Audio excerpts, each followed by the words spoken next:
Good morning, good afternoon, and good evening. Since we are all joining from different parts of the world, I want to welcome each and every one of you on the Zoom to this very interesting topic of the day.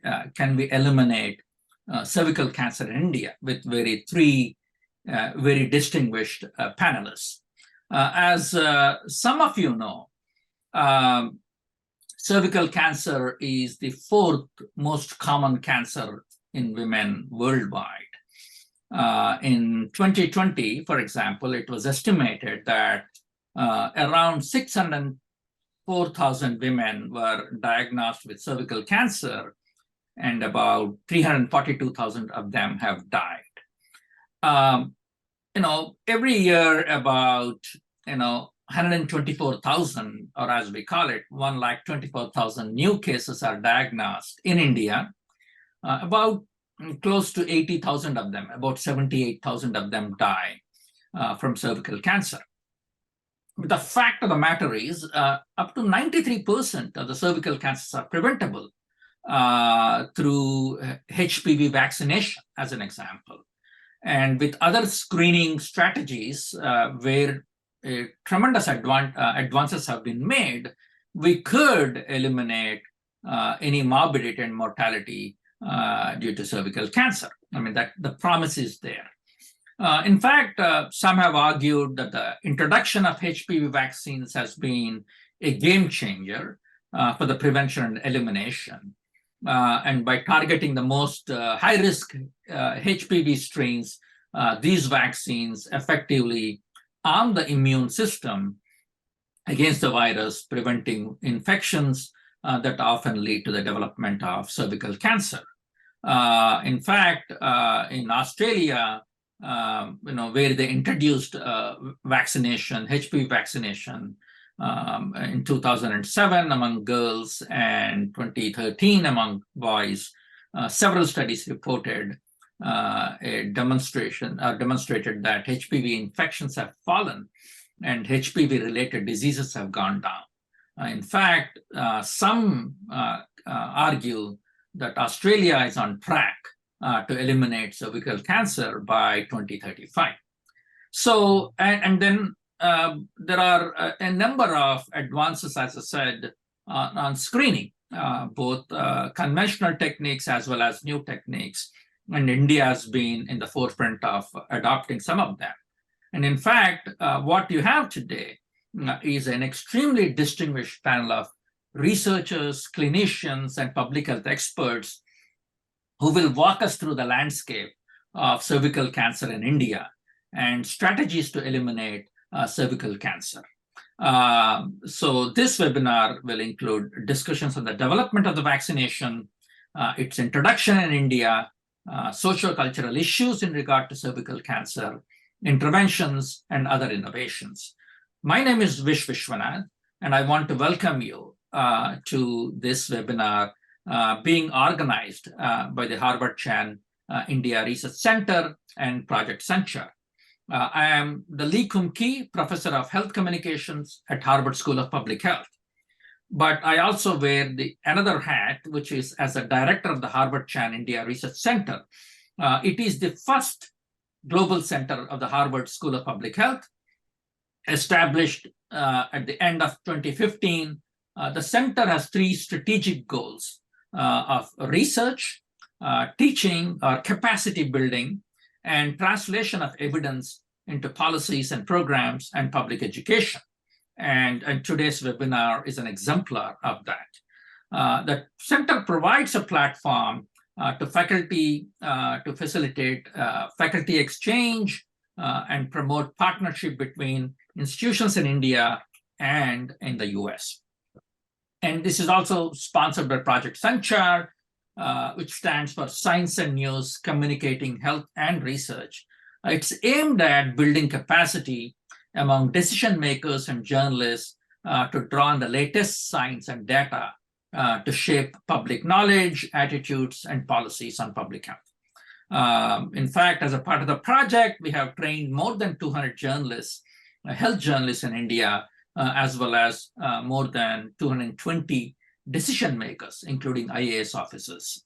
So the goal today, as I walk you through, is to really think about the state of the of cervical cancer in India. What do we know? What do we not know? What are different strategies in preventing it and screening, HPV vaccination, and intervention programs, and the challenges in implementation. So we have, as I said, three highly distinguished panelists. We have Dr. Gauravi Mishra, who is the head of Preventive Oncology at the Tata Memorial Center. I will just take 30 seconds to say something about her. In fact, if I go through the entire bio of all three panelists, we will be here for a long time. I would rather that you hear from them, but they have an incredible track record. Dr. Mishra, for example, specializes in prevention and early detection of common cancers. She has coordinated one of the largest randomized controlled trials in India, investigating efficacy of simple, low-cost and effective technologies for early detection of breast and cervical cancers among women. Her work has led to the development of evidence-based guidelines, which are being applied in India, but also in other low and middle-income countries. And she's a nodal officer of Tata Memorial Hospital's COVID vaccination center, a very distinguished scholar, clinician, and a researcher. Thank you, Dr. Mishra, for joining us. Next, we have Dr. Paul Sebastian. He's head of public health and palliative care at Alamelu Charitable Foundation, and he was at Tata Trust. Dr. Sebastian is an experienced cancer surgeon with a track record in supervising and directing programs at Regional Cancer Center Trivandrum. He has almost 4 decades of experience in clinical work, research, administration, and program leadership in community-oriented, I should emphasize, community-oriented cancer control programs in several states in India. In fact, I got to know him through his community-oriented programs. He has worked for more than 3 decades as cancer surgeon with a special interest in head and neck cancers at RCC. Welcome, Dr. Sebastian. And last, but definitely not the least, I want to introduce Dr. Shalini Rajaram. Again, I had the privilege of working with her on one of the national committees. She's the head of Gynecological Oncology at AIIMS Rishikesh. For those who are not familiar, it stands for All India Institute of Medical Sciences. Dr. Rajaram is a very distinguished figure in the field of gynecological oncology. She has an extensive, remarkable track record of contributing to the field through both research and leadership roles. She has authored more than 200 articles in peer-reviewed journals and 100 book chapters. She has co-edited a number of books. She has been appointed as the editor of Indian Journal of Gynecological Oncology, which is the official journal of Association of Gynecologic Oncologists of India. She was the president of a number of professional associations in India and abroad. I have come to know her through her championship on cervical cancer prevention through screening programs in semi-urban and urban slums of Delhi, training healthcare workers, community health nurses, and her advocacy on HPV vaccinations. Welcome, Dr. Rajaram. Thank you. I want to thank all 3 of you for joining us and giving your time. What we will do to the audience in the program, I will start with a conversation with our 3 distinguished panelists. I have a few questions, but this is going to be a conversation with them. We will then open it up for questions by the audience. If you have questions, please post them in the question and answer box, the Q&A box, as it's called. My team is monitoring those questions. They will feed those to me, and I should be able to ask them. We will try to get to as many questions as possible, but please post them in the Q&A box. So let's go ahead and start. So I want to start with you, Dr. Mishra. Tell us a little bit about the state of cervical cancer landscape in India. Some trends, some data, some strategies we are using. And just for the audience, I am asking each panelist to emphasize 2 or 3 or 4 key points they want to make, given their background and research, and then we will have a conversation. So, Dr. Mishra, over to you.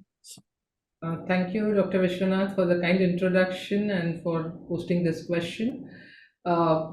India, we know it has the highest burden of cervical cancer cases than anywhere in the world.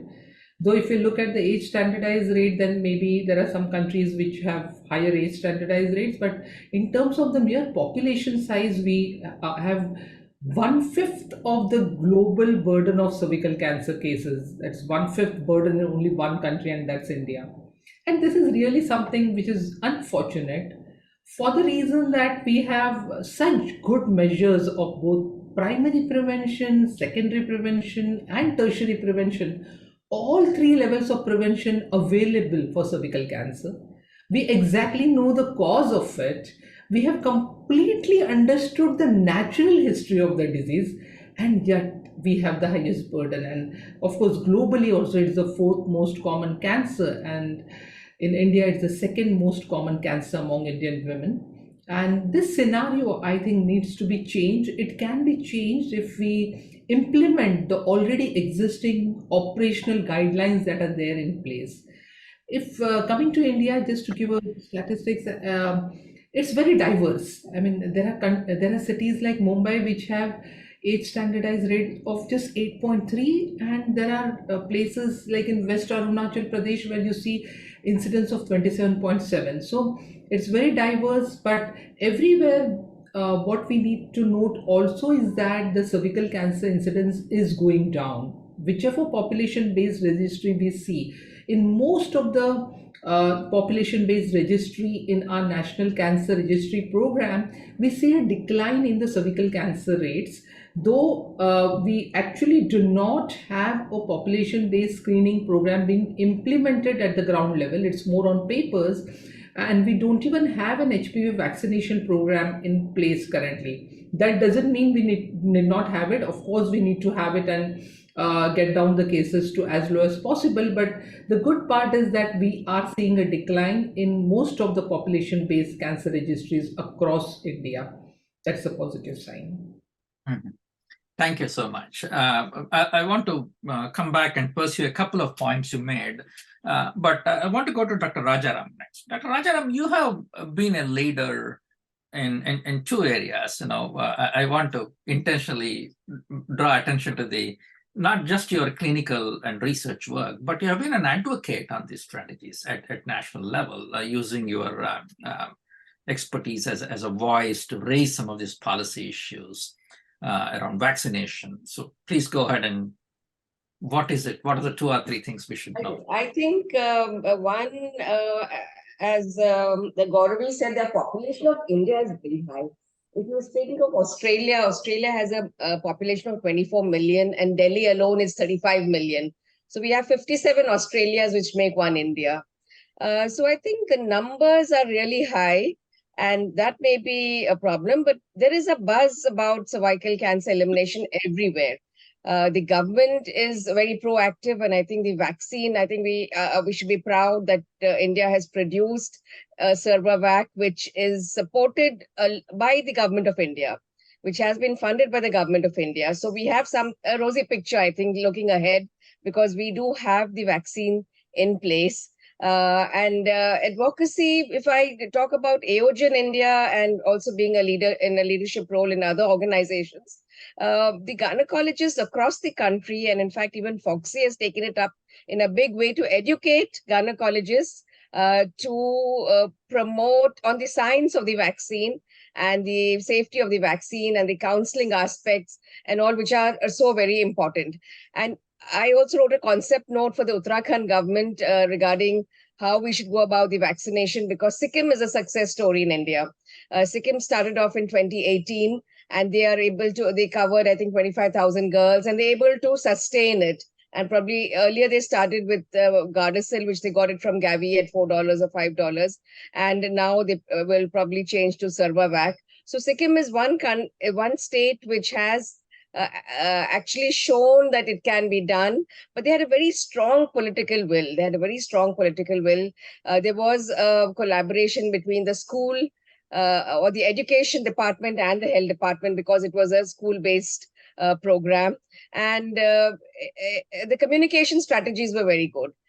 So I think we'll have to break up the country into several Australias, and we should be able to do it. Like Uttarakhand is a small state, and they have everything ready to roll out the vaccination program in terms of logistics, in terms of communication, in terms of trainers. They're just waiting for the go-ahead sign from the government of India. They have about, I think, 5 lakh girls, 5.8 lakh girls to vaccinate.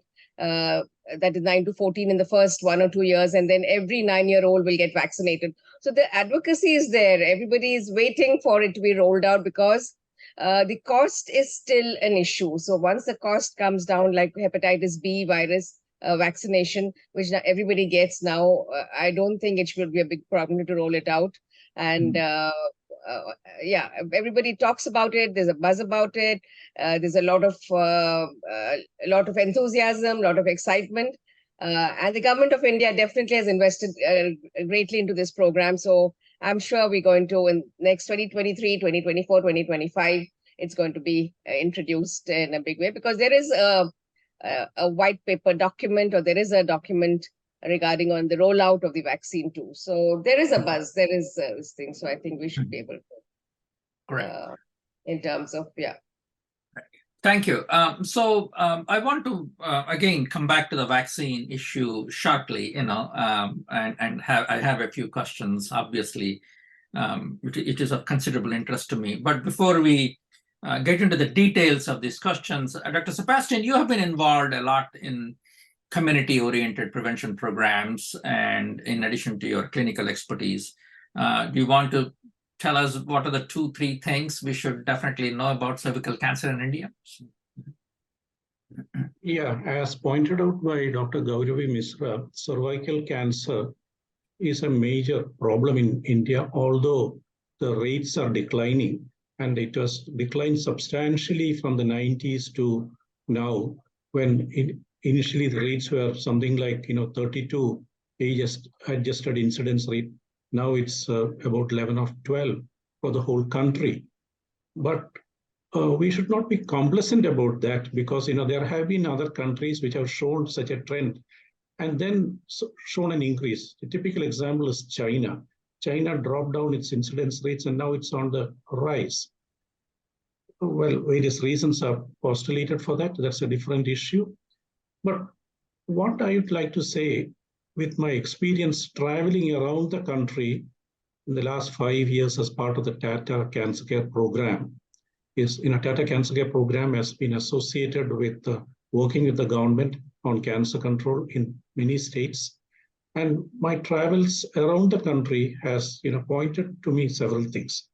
We have very good cancer control programs in place, operational guidelines in there. But when it comes to grassroots level implementation, there are lots of gaps. For example, we launched the cancer screening program in the year 2010 under the National Program for Prevention and Control of Cancer, Diabetes, Cardiovascular Disease, and Stroke. Till by 2021, when the National Family Health Survey 5 was conducted, the results showed that of the women between the age of 30 and 49, at a national level, only 1.97% of women, of eligible women, had undergone cervical cancer screening. 50% of the states had figures less than 1%. Now, even a state like Kerala, which has almost 100% literacy and is, positioned as a leader in healthcare indices, has only a 3.5% screening percentage. It points to several things. The basic issues of why this screening is not happening. Of course, health system issues are there. Apart from that, cultural stigma is there. Personal barriers are there. People are not aware of the problem of cervical cancer. Their fears about screening. And all these put together have, resulted in this figure. In fact, we have one of the lowest figures among the major countries in the world. And fortunately for us, we have the HPV vaccine coming up, which should probably offset these lapses in our cervical cancer control program. Right. Thank you. That's very helpful. The HPV vaccine itself is been, as I said, as a characterized as a game changer, and the word I think Dr. Rajaram used is a buzz. There's a lot of buzz, and it definitely a solution that is very appealing. In my own work here at for the National Vaccine Advisory Committee, we this was emphasized quite a bit, and trying to address issues around vaccine hesitancy. I do want to spend some time on that. That's an important area. But the interesting thing is there have been tremendous advances also in screening. So I'm just curious, what is it? Why is it not a priority? I mean, there's so many, lung cancer, for example, in India, oral cancers are a priority. And the number of deaths is very high, no question about it. But what are the challenges? Culture, I think one cultural challenge Dr. Sebastian referred to as is stigma. But Dr. Mishra, you have done a lot of work on this. What are the challenges we have with screening, and what are the strategies that have been used successfully? Thank you, Dr. Viswanath. So, a lot of challenges when it comes to cervical cancer screening in particular, as opposed to oral cancer screening, which is much more easier even for the implementer and for the participants. One thing we need to understand is cervical cancer screening is not there in the, people have not heard their mothers being screened, their aunties being screened for cervical cancer. So it's not a norm kind of in our culture. So women visit a gynecologist mainly during an obstetrician, only during their delivery time when they are forced to go there. Otherwise, it's not a part of the culture. The one thing is that, yes, many places in the rural areas and smaller towns, the screening facilities itself are not existing. They are not accessible, because though it's to be implemented from the primary health center level itself, still screening is not really accessible in most part, except maybe states of Tamil Nadu and some few states in India. The second part is that women actually find this procedure quite embarrassing. They would prefer having a female doctor there, a female primary healthcare worker, and unless they are symptomatic, they don't like to go. Of course, we have solutions for that also. Third is that, and I think that should come as a priority, is the lack of awareness. The lack of awareness regarding many women, when we go and educate them, they don't even know where the cervix is. So about their own anatomy, about lack of awareness about the risk factors, signs and symptoms, about cervical cancer, about HPV, human papilloma virus. And then when you say that it's associated as a sexually transmitted infection, then again, your participation in the health awareness and the stigma associated with it and all other factors come into play. A lack of awareness about HPV vaccination itself. And again, we need to understand that even now in this age, the women are not decision makers in the family in many areas. And our entire attention always in a community-based program is focused on the women. It's about educating the women. It's about asking the women to come. When we hold camps in the area, women do come for screening when we convince them when they're there. But when it comes to a screen positive being referred to a diagnostic center, no, they need to then take opinion about the decision makers in the family. And unless we have involved them in the entire program, the compliance drops to the diagnostic facilities. So a lot of barriers in terms of now the women needs to take a day off, and this is not, her health is not a priority. The priority is about managing the children, managing the household, taking care of everyone else, the traveling issue, the traveling to the health center, identifying which health centers are providing this facility, the feasibility of accessing that, the cost involved in the screening. So a lot of factors come into play. I think increasing awareness and making it much more accessible, giving the option of self-sampling, since many women may not find being examined by a gynecologist or a healthcare personnel so very comfortable. We need to work on different strategies to take care of the barriers. Thank you. Especially the self-sampling is so appealing. Some of our work with our colleagues in Argentina showed that it could be done even in very low resource settings in northern Argentina. So, Dr. Rajaram, I was going to come to you anyway. So, Dr. Mishra identified a number of challenges at the screening stage. Some of these are structural, the health systems challenges, access, transportation, distance, and the other is, of course, at the family and the women's level, and women's health as a priority as a country as a whole. But you have been advocating some of these things, and some of your programs have actually targeted some of these things. Can you share with us how you have done it and what can be done, what's being done? Basically, when we were in Delhi, this is pre-COVID times. Every month we had camps in urban slums and our urban health centers itself, where we gave awareness lectures, and about maybe by 11 o'clock or 12 o'clock in the afternoon, people would get free and they would come, and we could get about 100 to 200 people to listen to us. At least it's important that there is something called cervical cancer. It's completely preventable, and there are no symptoms until you're advanced cancer. So even if you're perfectly okay, you need to come for screening.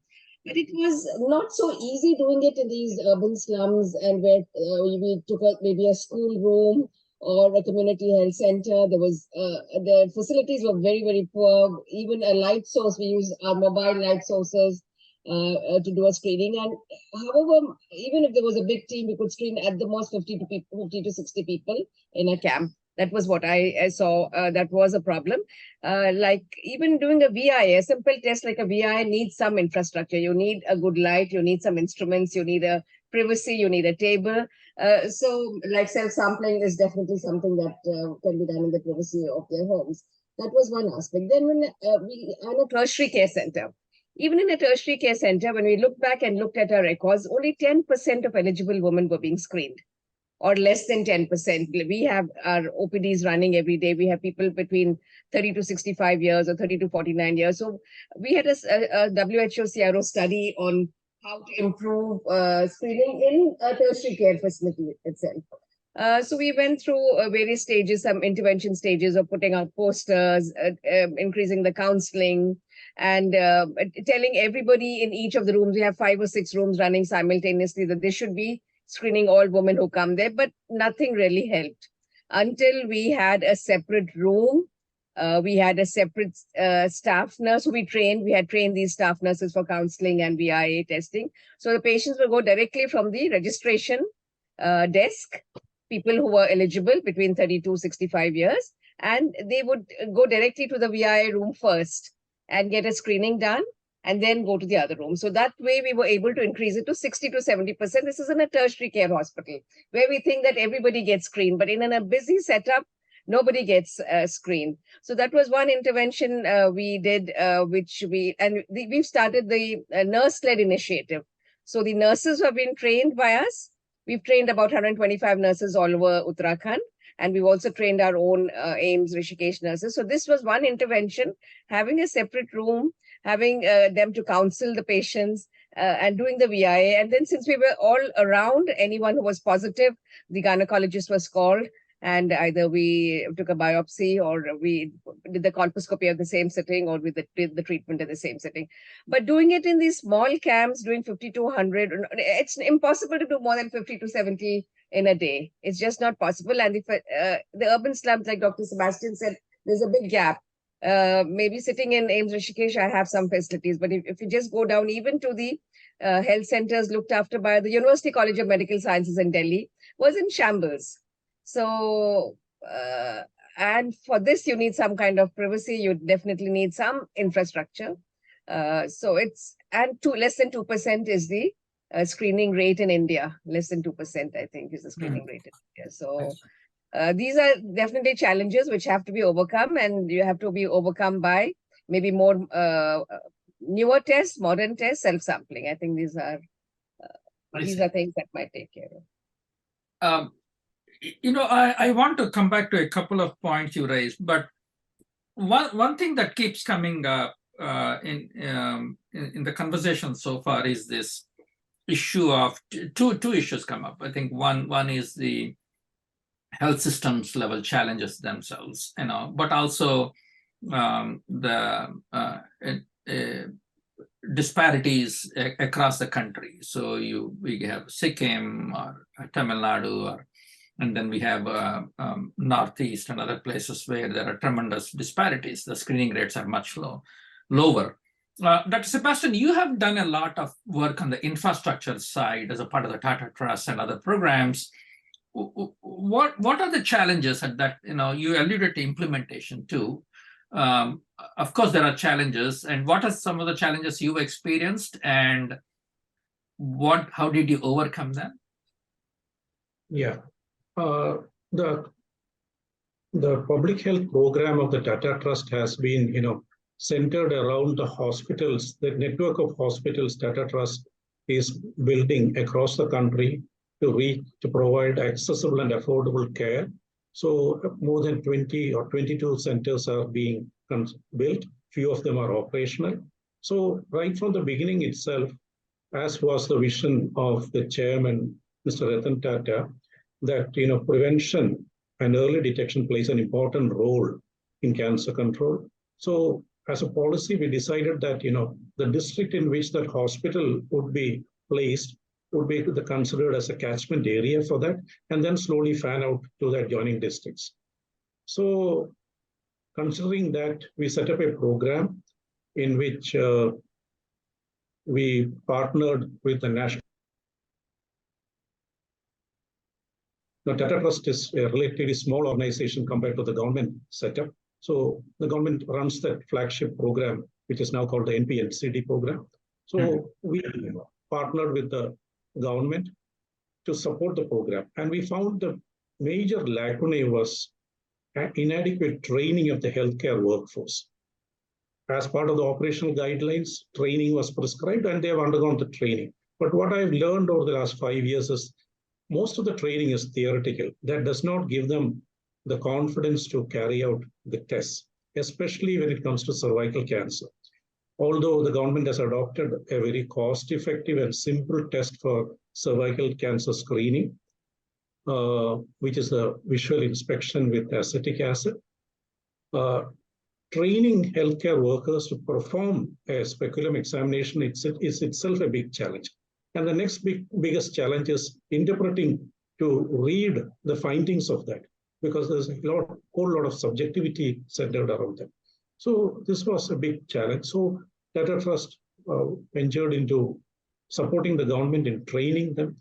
So we have in each district where we are operational, we have a small team on ground, which went from health facility to health facility and gave handhold practical training to the healthcare workers, which included the AIIMS and the CHOs in the practical conduct of training, with the expectation that they will get some experience of it.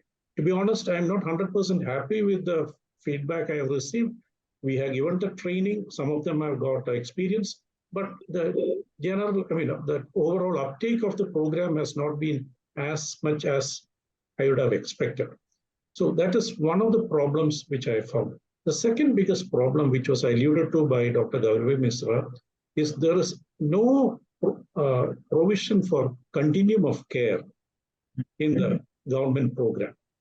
Somebody is detected with a suspected cancer and then asked to go to the referral center. Now, there are two problems.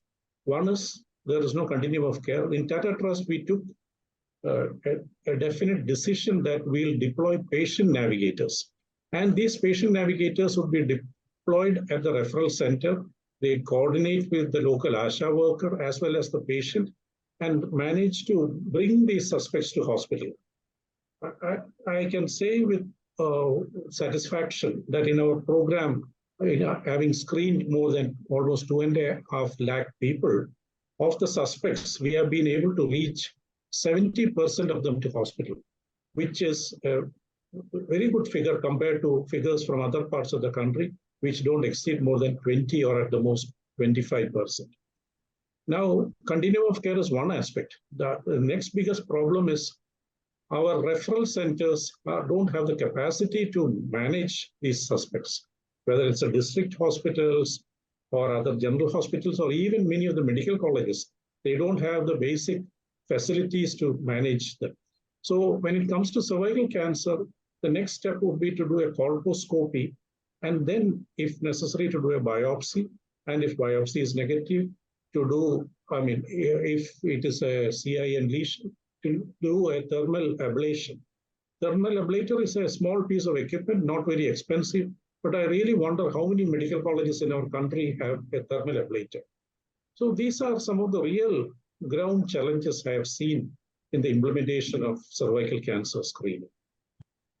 Right. Thank you so much. I want to shift. We can continue the conversation, and I have so many questions for the screening and referral in case of abnormal findings. But I want to spend some time on HPV vaccination. So there are obviously this is an amazing, the promise is immense, right? Of introduction, and now that India is making its own, I think that actually will change the way we access and implement it, given the costs, which will be much lower. Dr. Rajaram, tell me a little bit about the status of HPV vaccination in India. You have been a vocal advocate and you have been studying this. What are the challenges? Where are we with it? And why are we not introducing it? The vaccine was developed by the government of India with Serum Institute of India, and also the trials were done in collaboration with DBT. And the government did promise to roll out the program in 3 phases. The first phase was to include 3 states, that is Maharashtra, Chhattisgarh, and there's another state, Karnataka. And that was for a 2-dose vaccine. And there's a lot of buzz about the single-dose vaccine too. They say if we have a single-dose vaccine, we can cover a larger population, and the immunogenicity levels or the GMT levels are as similar as a 2-dose vaccine. So the other states which were also nominated for during this first phase, there were 7 states which were nominated: Uttarakhand, Himachal, Tamil Nadu, and Mizoram for a single-dose vaccine. So we had this panel discussion during the conference 2 of the Asia-Oceania genital infections our group, and one of the panel discussion was how are we going to implement it and how are we going to scale it up. So we invited the state immunization officer, who is the state immunization officer for Uttarakhand, and he said they're planning logistics, everything is ready. They have the head count ready. They have they're going to train. They have enough. They've taken out the budget for training the vaccinators, the AIIMS, the ASHA workers, the volunteers, etc. They're just waiting for the go-ahead from the government of India. So the government of India said by 2023, they would start the rollout. The next phase, the next set of states in 2024. And by 2025, they would have covered about 68 million girls. And subsequently, they would target 9-year-old girls, which would be about 11 million in a year. So which was doable. So we are just hoping that it is rolled out soon, and we're going to hear some good news before 2023 is over. especially because the capacity to produce vaccination by Serum Institute of India is huge. They have that manufacturing facility which can scale up as and when you require it. And then maybe some states are maybe directly in touch with Serum Institute of India also for production of the vaccine, because as of now, it is available only in the private sector. It's not yet in the UIP, in the Universal Immunization Program. And the cost is not very low. It's about 2,000 rupees per dose. But if a doctor gets it, orders it, he gets it for 1,300 rupees or 1,400 rupees a dose. So it is not affordable at present. And once it comes into the UIP, I think it's not a challenge anymore. You'll be able to vaccinate because you vaccinate against polio, against diphtheria, against tetanus, against so many other measles, mumps. So once it comes into the program, I think that challenge there'll be less of a challenge. Right now, I think cost is a challenge, and the fact that it is not yet rolled out. Mm-hmm. Mm-hmm. Thank you. Thanks for that landscaping you have done.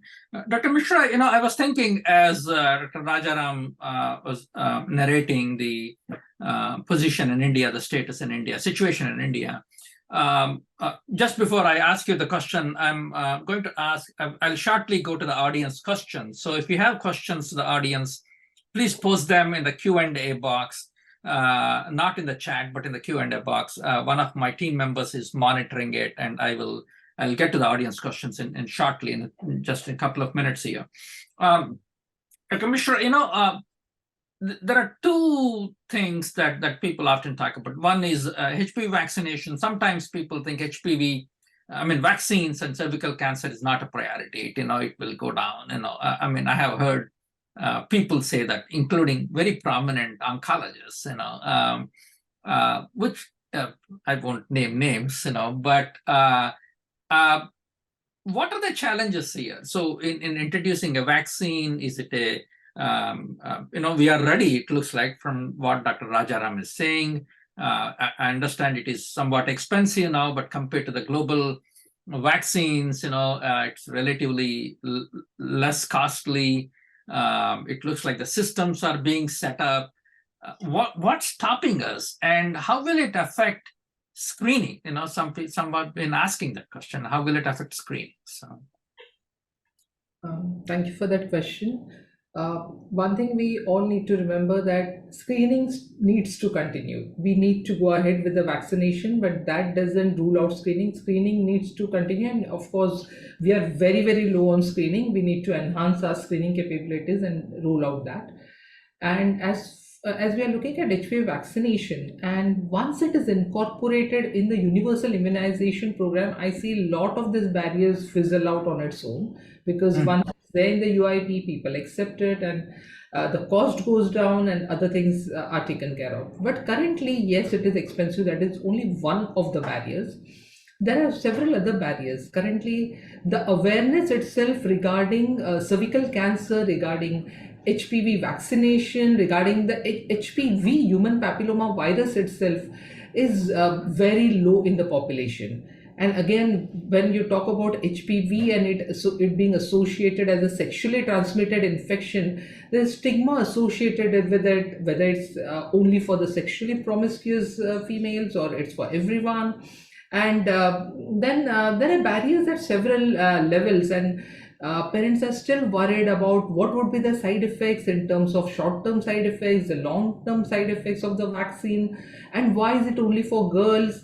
Gender-neutral vaccines are, I think, little easier for implementation as compared to vaccine which is currently advocated in India only for females, of course, for different reasons.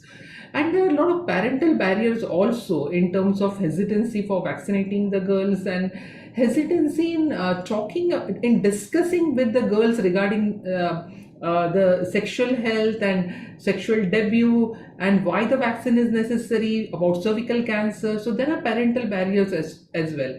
And of course, as in any case, there would be activists who would be anti-vaccine, and there would be people who are really strongly promoting the vaccine. But I think there's a lot of scientific evidence beyond doubt in place showing the safety and efficacy of the vaccine. And what truly speaks for the vaccine is now the vaccine is being incorporated in the national immunization program for girls in more than 64% countries worldwide, and 24% countries even for the boys. I think that speaks for itself. So we are waiting for this vaccine to be really rolled out in the universal immunization program, and the stigma and fear would go out. But one thing we also need to understand is that the family physicians, who are the first point of contact, they are still a little bit confused about what is the appropriate age for vaccination, and whether you can give it simultaneously with other vaccines. So there are some doubts with the family physicians, and of course a lot of organizations, associations are trying to reach out to the family physicians and clear all this doubts. But I think we need to consider different associations, the IMA bodies, the Indian Pediatric Associations, the family physicians, and all the people who are directly in contact with the people. And of course our frontline workers, both from the government system, from the state health services, different organizations, all of them need to be educated about it. And I think the mood is now shifting to a very positive mood, and I'm just frankly waiting for the UIP to be implemented, and frankly looking forward to a single dose vaccination, because when it comes to 2 dose, we are worried about the second dose, how many percentage would really comply for it. Thank you. Dr. Rajaram, you want to jump in on this one? Yeah. I think a celebrity endorsement would really help. And delinking HPV with us as a sexually transmitted disease. I think we should delink the two. We say it is a cervical cancer prevention vaccine rather than talking about it as a sexually transmitted disease. Of course, you can't completely avoid it. You can't completely distinguish it. But I think HPV vaccine is such a common, HPV virus is such a common virus. It's something like the influenza virus, which is very common. So we'll have to tell them, you don't know how you get it. Of course, sexual route is there. You don't have to mention the sexual route. Or we say it is a common virus which can be even got from skin to skin contact. You don't, I think we need to delink it from the sexual aspect. If you delink it from the sexual aspect, and now that the vaccine is available, a lot of celebrity endorsement is required, like we did Amitabh Bachchan for polio, and it has to come from the government. I think a governmental commitment, political commitment is very important at this stage, because I feel terrible when I see young women coming to me, to my OPD rooms, and they are 40, 45-year-olds, young, they look like you and me. And they come with their daughters who are 16, 17-year-old or 18-year-old, and they have advanced cancer. So that's really disheartening, because they have a good performance score. And only when you examine, because they don't have any symptoms. They've had a symptom maybe for 2 months, 1 month, 2 months. And then when you see them, it's advanced cancers. And when you ask the girls, have you taken the vaccine? Because they are educated girls, they may be class 12 or BSc or BA, and they've not taken, but everybody is not hesitant to take the vaccine. But it is very sad to see young women in the prime of their life coming into advanced cancer, especially because there is no symptom. There is no symptom. So that also probably has to be, because people say even if they're positives, they don't come back, because they say we have no symptoms. Then they go to another doctor and the doctor says, there is nothing wrong with you. And they said, we talk to our other doctor. Like I've had, even in the self-sampling program, people came forward for self-sampling because it was in the privacy of their homes and they could collect it and give it to us. But we had about 45 positives out of 945 patients, people who we gave the self-sampling kits. And only 22 people came back for a follow-up. It was so difficult. It was about 50%. And this is after calling them.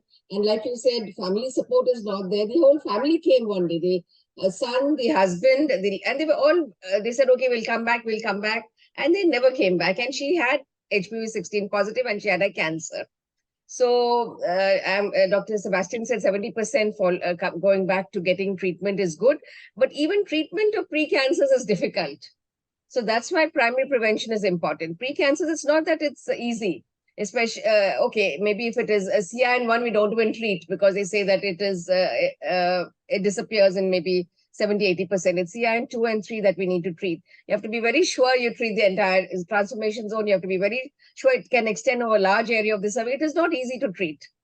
So primary prevention is where it comes in. And of course, we cannot stop screening. We have to continue with screening, but we have to continue screening with a test which is much more easy to do and easily available. And the positives, I don't know, how do we counsel the positives to come back? That was a problem in our program, or the small research program that we had. Thank you. Dr. Sebastian, you want to jump in since some of these issues that have come up, you have some experience dealing with that? Well, I don't have any experience in dealing with vaccines, but just to sort of touch upon a few points mentioned by Dr. Gauravi and Dr. Rajaram. Now, as of now, the cost of the Indian vaccine is around 2,000 rupees in the private sector. But I think the government is negotiating to get it in the range between 200 and 400 rupees when under the universal immunization program. That will be a good boost to that.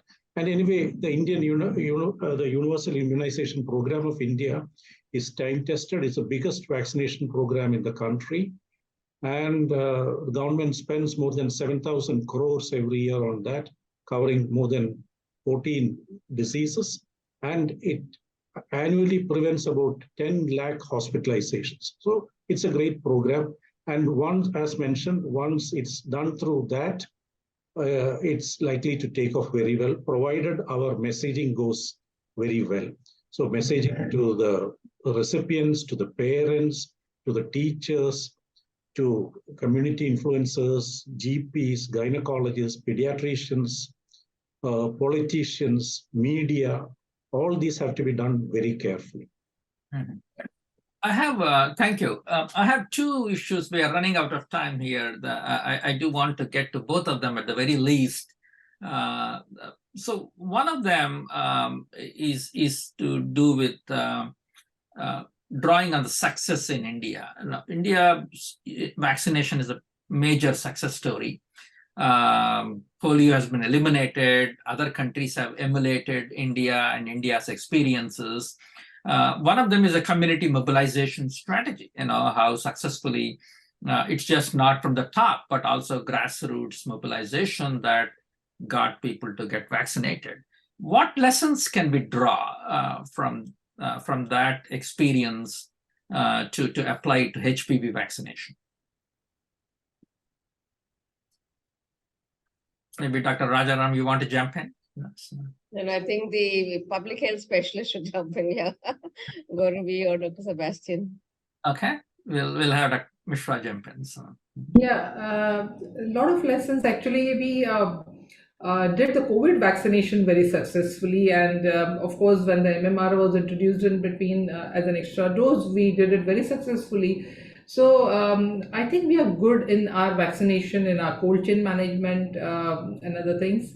Herein we will need to really look at school-based vaccination, and also vaccination of girls who don't attend school in rural areas and in other places.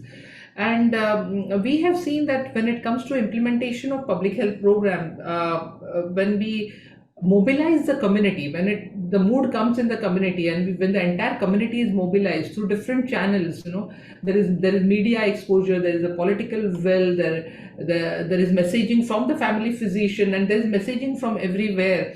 The people are bombarded with messages, and that's the time that it would be easier for the parents to get convinced, and for the girls to get convinced about vaccination. So I really don't think implementation would be a great challenge, though it would be different because we have not done adolescents vaccination prior, but we have so many organizations, so many working for the youth, including when we had our HIV control campaign in place, we did address the youths, and we did go to the adolescents also. So there are a lot of different NGOs, organizations, institutions, a lot of other programs that are working for the same cause, and a lot of associations whom we will need to engage in for spreading the message. And I think we could go about for a successful implementation of the HPV vaccination program.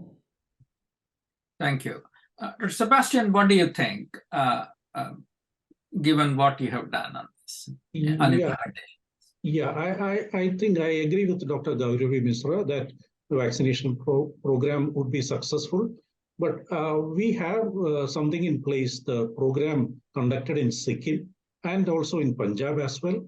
So we need to carefully dissect out what were the points to be learned, lessons learned from there, and maybe to avoid any mistakes in those places. And that's the way I think we should go forward. And I think the messaging should go like this: vaccinate the girl and screen the mother, because there are 200 million women out there as waiting to be screened. Thank you. I want to give each of you a last word on this, as we are running out of time, but I cannot let the webinar go forward without raising the issue of equity. I think a number of these programs are successful. They are done at scale in India with millions or hundreds of lakhs of people, but there are tremendous inequities, and I think you have alluded to some of them, whether it's urban versus rural, even among states, where some states are more successful than other states. How do we ensure, and I want each of you to respond to this, from drawing from your experiences and work, how do we ensure equity both in screening, in prevention and vaccination as we introduce these ideas? Drawing from your experience, if you can share your ideas, that will be helpful. Maybe we'll start with you, Dr. Sebastian, and then go to Dr. Mishra and then Dr. Rajaram. Regarding policy changes which will bring in more people into the screening fold, what I would suggest is, apart from improving the standards of our public care institutions, diagnostic capabilities, etc., we have this 104 ambulances in all states, which are primarily used to transport pregnant women to hospitals. The government could sort of adopt a policy of utilizing them to transport suspected cases to referral centers for confirmation, for diagnostic tests for confirmation. And then one big gap now is, we have the PMJY scheme, which covers for, cancer treatment, but it does not cover for any diagnostic tests prior to the diagnosis of cancer. This is something which should be sort of focused and advocated to be included. And every government hospital should deploy patient navigators in their referral centers. And the last, which is out of the box thinking, I don't know whether it can be done. We incentivize so many things. Why can't we incentivize screening at least to PMJY card holders? That should see an increase in the number of screenings, I think. Thank you. So Dr. Mishra and Rajaram, we just have about a minute. Dr. Mishra, you want to address that issue of equity? Yes, so I think for primary prevention, with the rollout of the universal immunization program, HPV vaccination will be available for everyone. When it comes to screening, raising awareness, and of course, all the screening with the referral and diagnostic and treatment facilities, without that screening won't be really effective. And this needs to be now be rolling on the ground. Of course, for the people who can afford it, there are centers in the urban areas that do provide screening. But our target should be that everyone should have access to screening, diagnostic and treatment facilities, and at least twice in a lifetime screen. That is what we are hoping for. We are running out of time, so I'll forward it to. Yes. Thank you. Dr. Rajaram. I just wanted to say that we have a huge workforce in the ASHA workers. They get every pregnant woman to the primary health center for antenatal checkups. So maybe this incentivizing it, giving the ASHA workers some money, and you have a target population for screening. And I don't know, the ones we have trained, the community health nurses, the nursing officers are young, enthusiastic, and they want to do something.